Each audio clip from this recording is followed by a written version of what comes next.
भोरक सूरज के गर्माहट, घास नोक पर शीत के कनकन, खिलल फूल के खुशबू महमह, गोरैया चूजा के फुदकन, प्रकृति के वैभव अनुपम, मगध के माटी मघी भाषा, राम प्यारा मनमोहक है।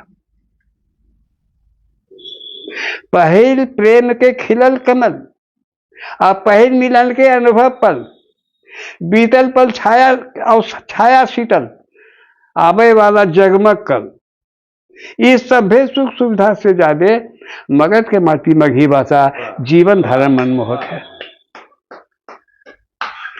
वेद ऋचा के कीर्तन गायन और नारद के वीणा वादन, साधु संत के संध्या पूजन, साथे राम कथा के वाचन।